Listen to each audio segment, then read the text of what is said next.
मौत से भला कौन डरता है? कुरान मजीद फरमाता है मौत से मुनाफिक और काफिर डरते हैं। ये मौत से डरते हैं, बिजली आती है, कड़क आती है तो ये डरते हैं। मौत के डर से क्या करते हैं? ये अपने कानों में उंगलियां डाल लेते हैं, मिनस सवाई की, कड़क की वजह से। क्यों उंगलियां डाल लेते हैं? ये कड़क ही हुई है, सिर्फ बादल ही गरजा है, उंगलियां डालनी कानों में। ये मुनाफिकीन की बात पहले सिपारे में हो रही। उस कड़क को भी नहीं सह सके, बर्दाश्त नहीं कर सके, इन्होंने उंगलियां कानों में डालनी, वो कड़क यानी सिर्फ आवाज ही थी अभी।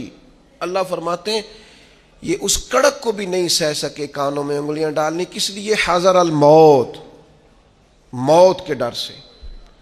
लेकिन काफिर मुनाफिक बच इसलिए नहीं सकते कि वल्लाहु मुहीतुम बिल काफिरीन, अल्लाह काफिरों को घेरने वाला है।